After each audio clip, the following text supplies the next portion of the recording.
My name is Richard Diamond. I'm a private detective. I charge a fee and trouble usually comes free. Portions of the following program are transcribed.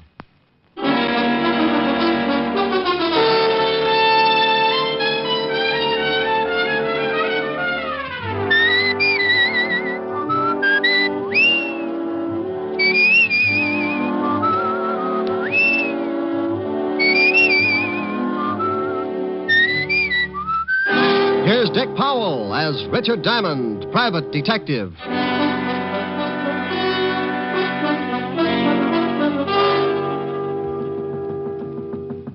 Yep, door's open.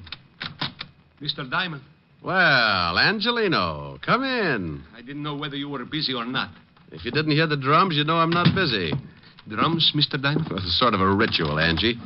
Every time I get a paying client, my landlord offers up his thanks to the goddess of joy. Plays an old bongo and turns on the heat as a kind of sacrifice. I see. Oh, no, you don't. You're too normal. What's the trouble, Angelino? The pig's knuckles in your butcher shop got arthritis? You always with the kidding, Mr. Diamond. Yeah, that's the kind of a hairpin I am. Hairpin? Angie, you got something on your mind. Forget my little asides and let's have it. I got the big problem, Mr. Diamond. Oh, you mean something's wrong and you can't pay me to take care of it? Oh, no, I can pay. Oh, well, then you haven't got a problem. You slip me the cash and I'll move in on your worries. Well, you see, it's like this. I come to you as a sort of representative for all the other butcher shops, the independent ones. I ain't the only one that's worried. So all the butchers got together last night and decided to do something about it. I hate to be a nag, but do something about what? We all been paying money to a protective association. Oh? Yeah, every week a couple of guys come around and collect.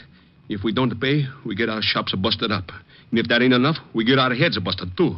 See, I still got 3 stitches right here on the top of my head. Oh, nice job.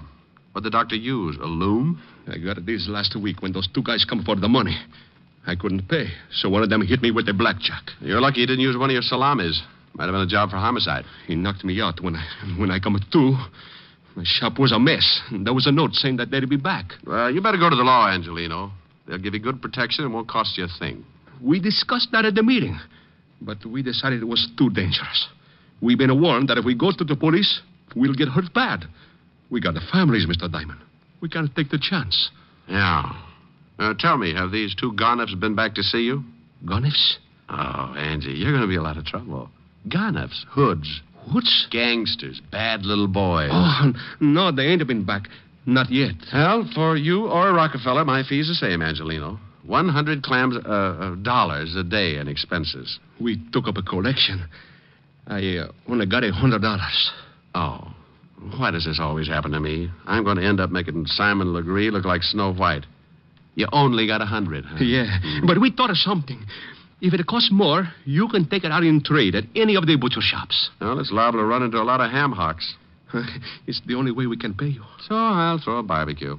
Let's go, Angelino. Where do we go? Well, you and the rest of the butchers have not only hired yourselves a private detective, but you've got a new addition in the Butchers' Union. You mean you... Yeah. Come on. I want you to show me how to carve a lox.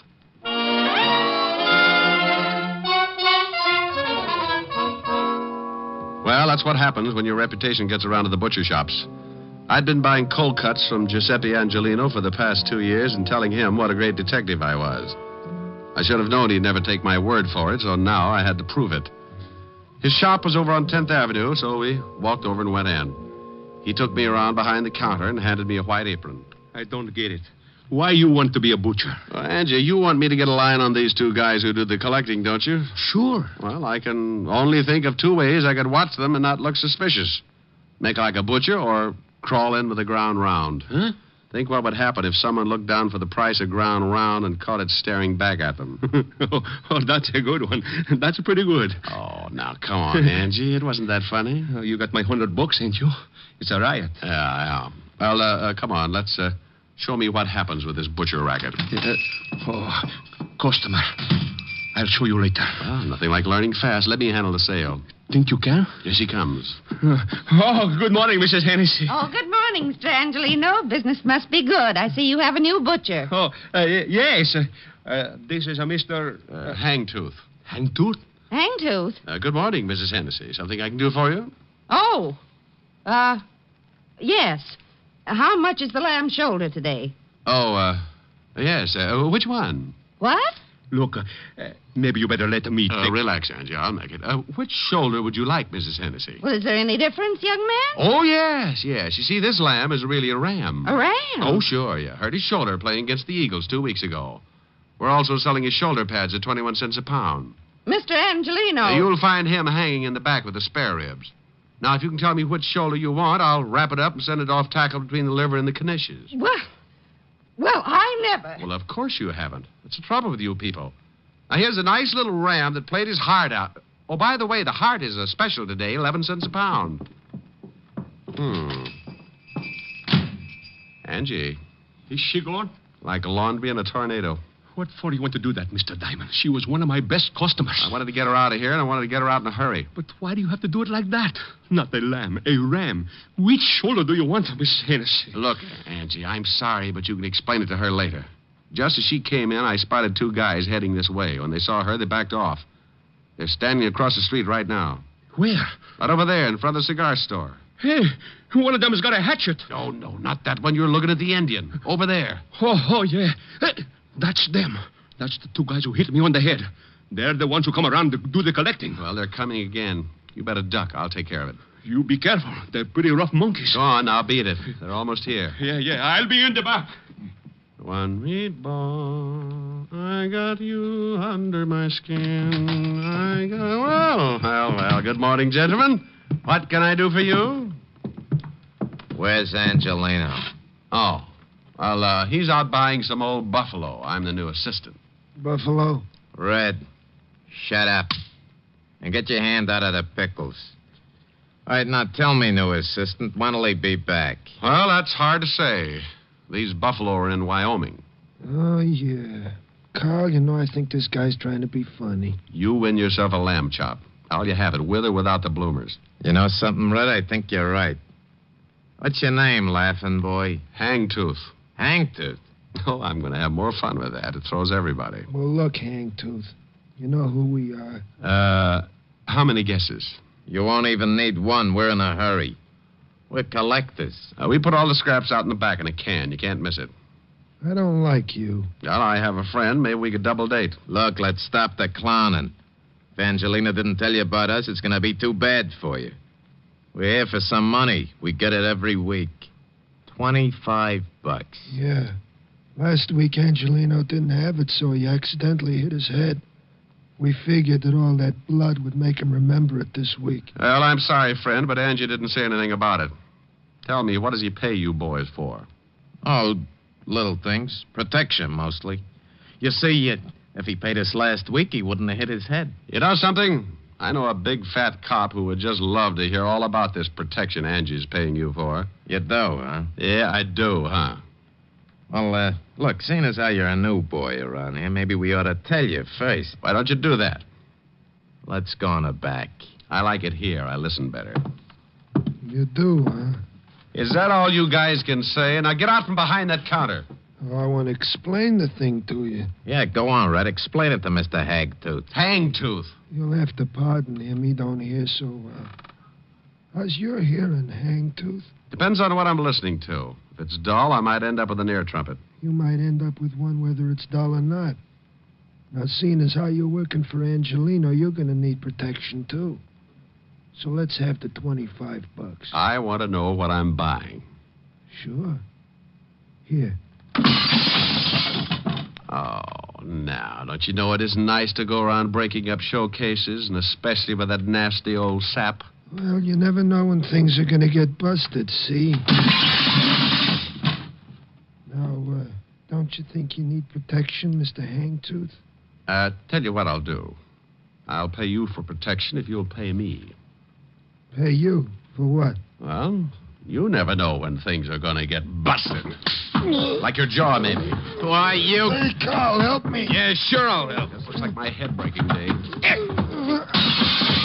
Got his legs. All right, hold him. I'll tap him good. Give it to him again. Oh, he's a rough one, ain't he? Yeah. Kick me in the mouth, will you? Hey, Red. Let me try that, huh? Hank do turn such a pretty color when you kick him like that. He's out. You think he gets the idea? Maybe not right now, but when he wakes up, he's going to have a sore head to remind him. Come on, we'll come back for Angelino later. Well, you can't really blame brave little old me for going to sleep at that point.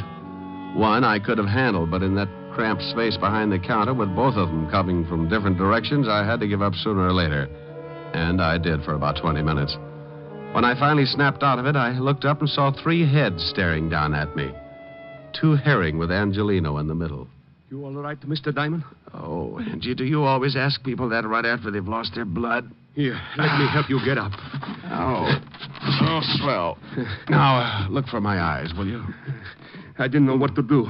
I guess I should have called the police. Oh, why, Angie, you're really beginning to think for a change.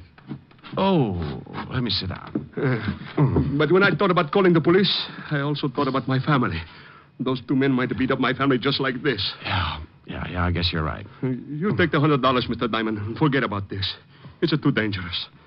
When they come back, I'll pay them the money and nobody gets hurt. Look, I can understand why you're scared, Angie. Those 2 headhunters aren't kidding, but you can't let them get away with it. I can, and I will. I ain't taking no more chances. First, they bust up my shop, then they bust... No, thanks. I've had enough. Okay, Angie. Here's the 100. No, that's yours. And then say it's a present. Buy yourself some new glass for the counter. What are you going to do? Well, now I got no obligation, Angelino. Just a sore face and a nasty disposition. I won't get back to normal until I find those 2 guys and tie their necks in a bow.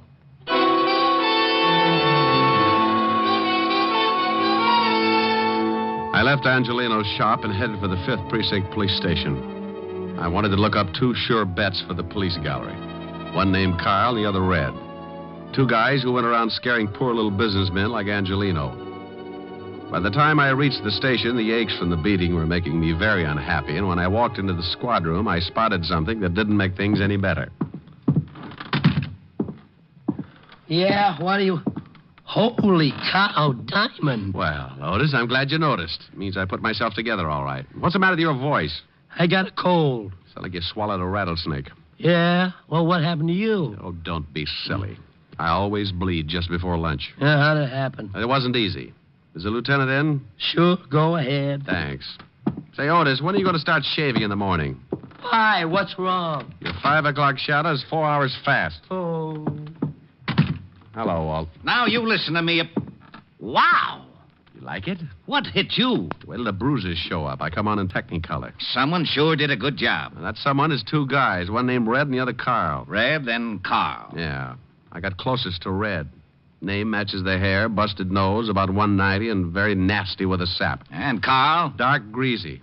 Well-dressed, if you like the type. Big boy with a scar under his right eye. You sure pick 'em. You know them? Yeah, I think so. Here's one of them. Let's see. Yeah, you are so right. This is sweet little Carl, all right. Carl Tate, sort of a new boy, import from Chicago. Here's the other one. Yeah? Yeah, that's Red. They work together, a couple of muscle men. Red Dillon. Arrests all over the place. One conviction, assault with a deadly weapon. What'd they go after you for? They've been pulling a protection racket on some of the independent butcher shops. Who do they work for?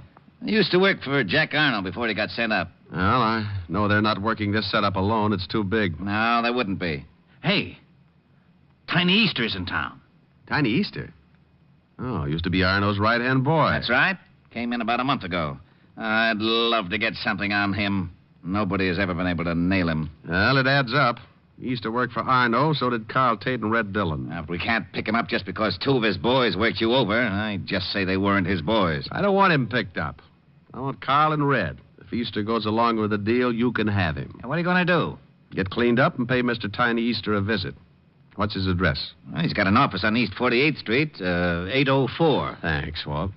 Tiny's a bad boy. Well, I'll take along my .38 just in case I have to spank him. Bye. I left Walt and went back to my office. Took a clean shirt out of the closet and washed up.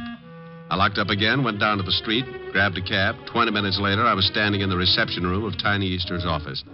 A big guy with a bulge under his arm was trying to be as unreceptive as possible. So you want to see Easter? You got an appointment? No, I haven't got an appointment. Now tell Easter I'm out here. What's your name? You're going to get hung up on this. What do you mean? The name's Hangtooth. Huh? Yeah, you see? Now make like an office boy and tell Easter I got a message for him from Carl and Red. You're a pretty fresh guy, ain't you? Yeah, and I'm going to spoil if I have to stand around much longer. You can spoil rotten for all I care. You ain't going to see Easter. He's busy. Okay. You know, you'll get so excited you'll ruin your stomach someday. I don't think so. You don't, huh? Skeptic.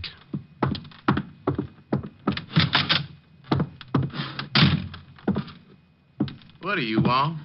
I'm collecting scalps. Well, good for you. How'd you get by Lefty? He's tied up with a stomach ache. Swallowed a fist. All right, so you got muscles. Also, you got a pushed-in face. Lefty do that? Carl Tate and his blood brother Red. Oh? What'd you come to me for? They're working for you, aren't they? You smell like a cop. Name's Hangtooth. I doubt it. Good for you. I'd hate to go through that again. I'm a private cop. Why, not good for you. I was in a butcher shop when your two boys wandered in and started playing squash with me.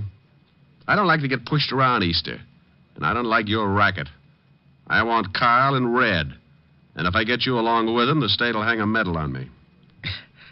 Looks like you kind of got nothing to lose. Look at it any way you like. Now, what about your two playmates? Well, I don't know what you're talking about, Seamus. I never heard of those two guys. I don't think you understand, Tiny.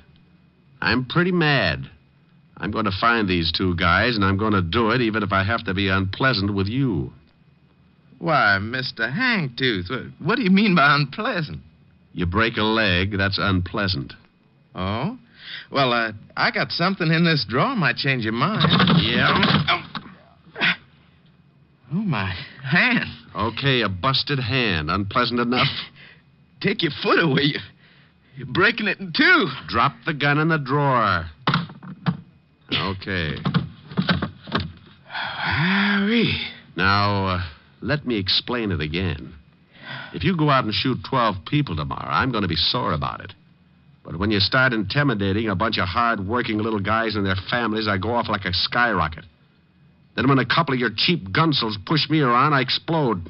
Look, friend, I tell you, I don't know these guys. Look, Easter, please believe me. I don't know. You worked with him in Chicago. I'm telling you the truth, Easter. I'll work you over like an eggplant in a subway. Look, whatever your name is, I got boys. They'll take care of you. Who's going to tell them to do it? I am. With your mouth swollen shut? Now, where do I find Carl and Red? Golly, you knocked one of my teeth loose. Then I got 31 to go. I guess you really don't understand. Yeah, friend, I understand. Now, where are they? You still need some encouragement? No, that's all right. They're in a warehouse by the 14th Street docks. What warehouse? Rogers and Sons, big sign on the top. Mind if I use your phone? Yeah, go ahead, by all means. Don't you know it's not polite to listen, Easter? Well, what do you want me to do? Go to sleep.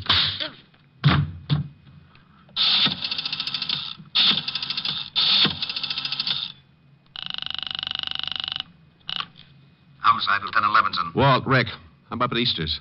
He let you use the phone? He's asleep. I'm going down to Rogers' warehouse near the 14th Street docks. Carl and Red are down there. May need some help. I'll be right down. You better hop down here to Easter's and pick him up first. On what charge? I'll give you a charge after I see Red and Carl. Now step on it. But... Contact.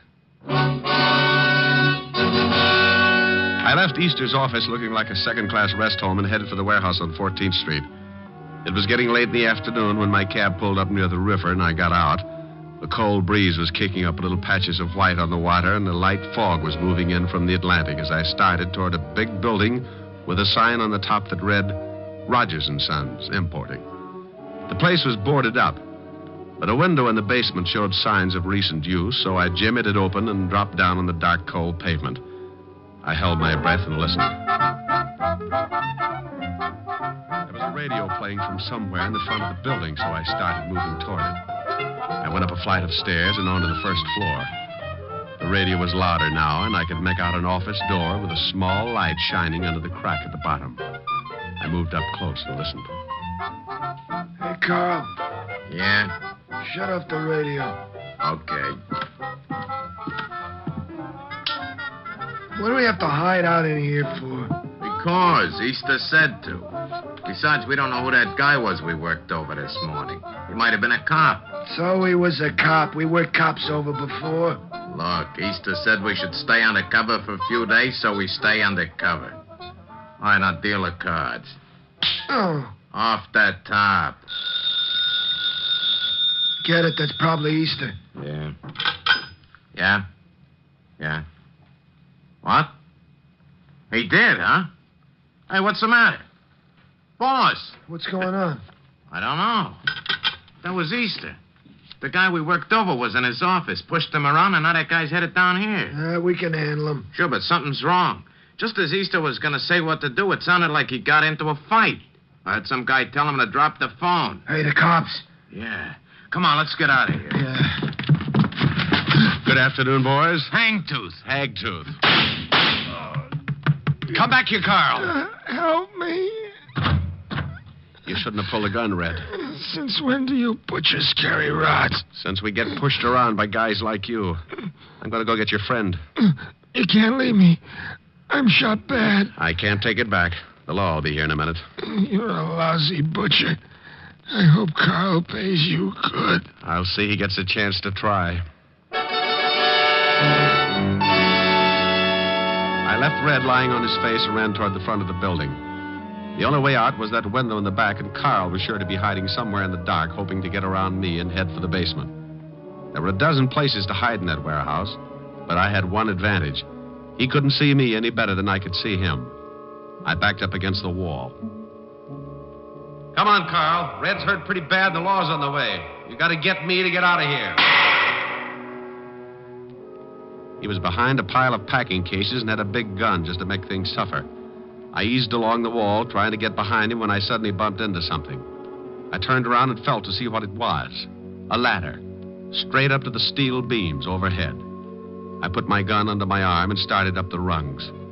It was tough climbing like that, trying not to make a sound and knowing all the time if he spotted me, I was an easy target.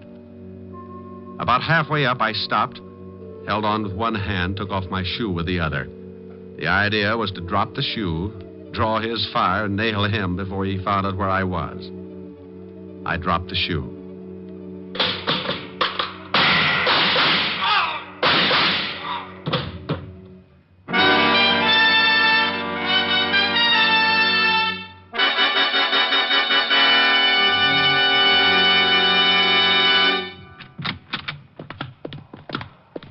Otis. Okay, only take it easy. I can't see nothing, Lieutenant. You can't say nothing either. Shut up. You sound awful. Oh. Rick. Rick? Walt? I hear him, Lieutenant. Hey. Huh? Here's some guy that's been shot. Now, Diamond's been around here, all right. Rick! Here, Walt. Up here. What? Where the devil are you? Up here on this ladder. There he is, Lieutenant. See? Where my flash is. Now, what are you doing up there? I had to get Carl Tate. He's over there behind those crates. Now get me down. Well, why don't you climb down? Walt! Not in front of Otis. Oh, I forgot. Otis, go outside and call the fire department. Fire department? Yes, and tell them to bring a net. What? Will you get a move on? Oh, okay. Rick. Yeah? Now you stop that! Oh, okay. But it's so seldom that I ever get a good laugh at your expense. Okay. But you know this is a serious thing with me. How far up am I? I'd say about 40 feet. Oh. Now, take it easy. Just don't look down. Walt. Yeah? Promise me something? I won't tell Otis. I'll say you got stuck up there. Thanks. What did you go up there for, anyway? I told you. I had to get Carl Tate. I just didn't think until I was up. Imagine the guy who shoots it out with two of the toughest torpedoes in town having a horrible fear of heights. Boy, if that isn't one for the books. You know, I'll never forget the time that little blonde trapeze artist got stuck. Walt? Yeah? I hate you.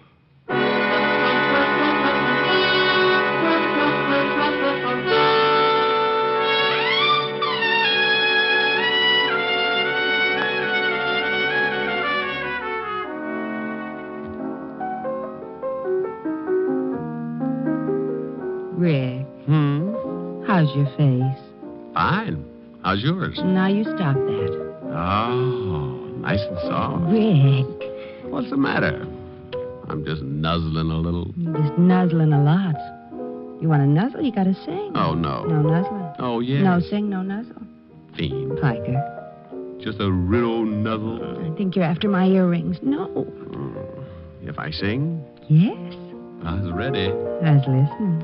I will remember you in the silent and lonely night, and the memory of your smile will bring me back the light. I will remember you when the leaves lie upon the ground, with the memory of a kiss in summer found. When the winds of winter come crying through the darkness, your lovely voice will come to me. Even though in spirit across the miles that part us, crying I love you, I will remember you till the spring of another year, till I hold you close again. I will remember you. Okay? Come here. Oh, wait a minute. Oh, now what? I just remembered. I got a surprise for you. Yeah? Got a new television set. Now you can watch the fights. Well, great. Where is it? In the den. But first you've got to do one thing for me. What's that? Well, the reception isn't very good yet. I called the repairman, but he said to check the aerial. He can't come over until tomorrow. I'll fix it. Where is it? On the roof. The roof? But be careful. You've got to climb a ladder to get to it. What's the matter? Look, Helen, wouldn't you rather... Fix the aerial first. First? First. Oh. Whom are you calling? Hello, operator. Give me the fire department.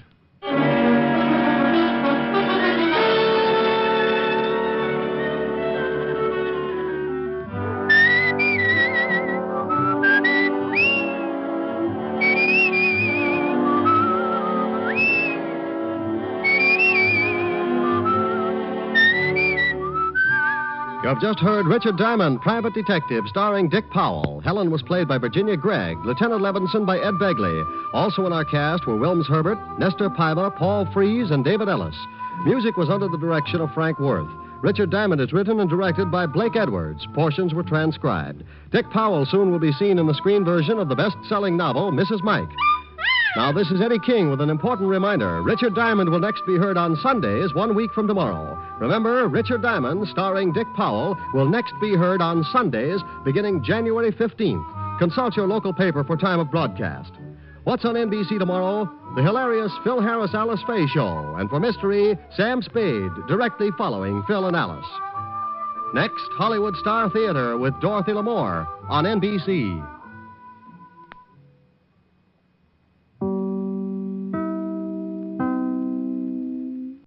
Another case closed for Richard Diamond.